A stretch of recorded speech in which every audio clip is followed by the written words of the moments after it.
សួស្តីអ្នកទាំងគ្នាស្វាគមន៍មកកាន់វីដេអូថ្មីខ្ញុំគិតថាអ្នកទាំងគ្នាប្រកាសជាស្គាល់ហើយទីក្រុងតូក្យូនៃប្រទេសជប៉ុនវាគឺជាមជ្ឈមណ្ឌលកណ្ដាលនៃប្រទេសជប៉ុនដែលមានមនុស្សរស់នៅច្រើនខ្លាំងមែនទែនហើយនិយាយបានថាប្រជាជនដែលរស់នៅក្នុងទីក្រុងតូក្យូអ្នកទាំងគ្នាគឺស្ទឹងតែស្មើនឹងប្រជាជនរបស់យើងទូទាំងប្រទេសតែម្ដងគឺរាប់លានអ្នកណោះគឺច្រើនមែនទែនទីក្រុងតូក្យូត្រូវបានចាត់ទុកថាគឺជាបេះដូងឬក៏សរសៃឈាមនៃពាណិជ្ជកម្មប្រទេសជប៉ុនទាំងមូលតែម្ដងអ្នកទាំងគ្នាចូលចិត្តលក្ខណៈថាមនុស្សច្រើនហើយកន្លែងគេហៅថា high class ចឹងណាគឺទៅតូក្យូត្រូវប៉ុន្តែបើសិនជាអ្នកទាំងគ្នាចូលចិត្តលក្ខណៈវប្បធម៌ក៏កន្លែងមិនសូវមានមនុស្សច្រើនគឺគេនាំគ្នាទៅក្យូតូអូសាកាឬក៏ហុកកាយដូតូក្យូត្រូវបានគេចាត់ទុកថាគឺជាទីក្រុងដែលមិនចេះដីឬក៏ទីក្រុងមិនចេះងងឹតមានន័យថាមនុស្សគឺដើរលេងតាំងពីយប់ដល់ភ្លឺជាពិសេសគឺតំបន់ស៊ីប៊ីយ៉ាតែម្ដងគឺមនុស្សដើរលេងតាំងពីយប់ដល់ភ្លឺរហូតច្រើនមែនទែនអត់អស់មនុស្សទេអ្នកទាំងគ្នាហើយមួយវិញទៀតគេចាត់ទុកថាគឺជាទីក្រុងដែលមានសមត្ថភាពខ្ពស់ទទួលស្គាល់ចំពោះការធ្វើការរបស់សមាជិកនៅក្នុងប្រទេសជប៉ុនគឺធ្វើការលឿនមែនទែនឲ្យតែអ្នកទាំងគ្នាមានបញ្ហាអ្វីទៅប្រាប់គេឬក៏ទៅរាយការណ៍គេគឺធ្វើការភ្លាមតែម្ដងប៉ុន្តែចំពោះសុវត្ថិភាព 100% គ្រាន់តែជាការយកឃើញរបស់មនុស្សម្នាក់ៗតែប៉ុណ្ណោះបើសិនណាបើអ្នកទាំងគ្នាមានការធ្វើប្រហែលអីឬហៅក្រក់នឹងតែការឡើងលើយើងអញ្ចឹងប្រទេសជប៉ុនត្រូវបានគេចាត់ទុកថាគឺជាប្រទេសដែលមានការវាយប្រហារដោយកំបិតធ្វើឲ្យមនុស្សស្លាប់ច្រើនជាងគេបំផុតលើលោកឬក៏ភាសាអង់គ្លេសគេហៅថា random attack ច្រើនជាងគេបំផុតដូចជារឿងក្តីឃាតកម្មមួយអញ្ចឹងវាបានកើតឡើងនៅក្នុងហាង Pokemon Center មួយកន្លែងក្នុងកណ្ដាលទីក្រុងតូក្យូប្រទេសជប៉ុនតែម្ដងនៅពេលហ្នឹងគឺមានមនុស្សជាច្រើនក៏ដូចជាក្មេងៗជាច្រើនគឺបាននៅក្នុងហាងនោះនៅក្នុងហាងពោពេញទៅដោយសំណោចពោពេញទៅដោយស្នាមញញឹមគឺមានមនុស្សជាច្រើនទាំងក្មេងទាំងចាស់គឺនាំគ្នាទៅទិញតុក្កតា Pikachu ក៏ដូចជាថតរូបទីនោះនៅពេលនោះគឺជា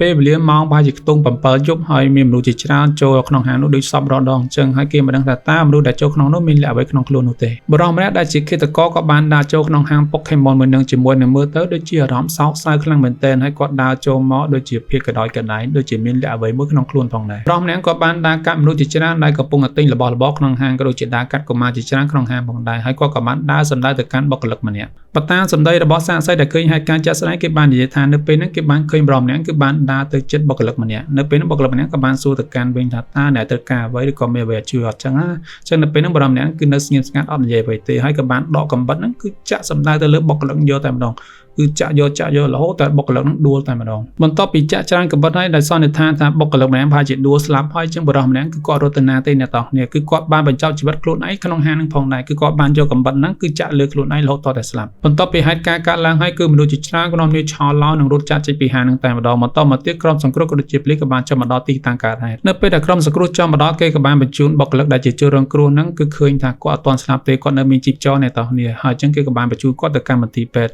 ប៉ុន្តែគួរសោកស្ដាយមែនទែនទៅដល់មន្ទីរពេទ្យគាត់ក៏បានបាត់បង់ជីវិតបាត់ទៅហើយដោយសារតែរបួសរបស់គាត់ហ្នឹងគឺធ្ងន់ធ្ងរខ្លាំងពេកគឺមិនអាចជួយសង្គ្រោះបាននោះទេចំពោះជនដៃដល់ឬក៏ឃាតករវិញគឺគាត់បាត់បង់ជីវិតនៅកន្លែងកើតហេតុបាត់ទៅហើយគឺមិនអាចជួយសង្គ្រោះបានទេហើយក្រោយការស៊ើបអង្កេតគេបានរកឃើញថាឃាតករគឺមានឈ្មោះថាតាកៃហ៊ីរ៉ូខាវ៉ាអាយុ26ឆ្នាំប៉ុន្តែអ្វីដែលគេស៊ើបដឹងចំពោះតាកៃហ្នឹងគឺគាត់ទៅជាអតីតមិត្តរបស់ជនរងគ្រោះអ្នកទាំងគ្នាគឺពួកគេធ្លាប់ជាសង្សារគ្នាប៉ុន្តែបែកគ្នាយូរហើយចំពោះការបែកគ្នាហ្នឹងគឺដោយសារតែអបតាកៃហ្នឹងគឺអញញ៉ៃខ្លាំងពេកទៅកាន់ជនរងគ្រោះហើយអបតាកៃគឺធ្លាប់ត្រូវបានប៉ូលីសចាប់ខ្លួនច្រើនដងមែនតើតាក់ទងនឹងគេហៅថាតាមអញញ៉ៃទៅកាន់ជនរងគ្រោះចឹងណាជនដែលដល់គាត់នៅតែព្យាយាមតាមរំខានឯកជនភាពទៅកាន់ជនរងគ្រោះហើយអ្នកទាំងគ្នាដឹងហើយចំពោះរឿងផ្ទាល់ខ្លួនជាមួយម៉ោងការងារក្នុងប្រទេសជប៉ុនបែងចែកច្បាស់លាស់ណាទោះបីជាម្នាក់ហ្នឹងទៅជា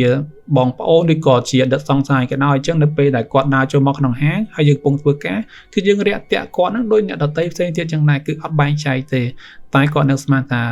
អាជនដែលដល់គឺវាបានត្រៀមខ្លួនអញ្ចឹងណាគឺគាត់នៅស្មានដល់ទេ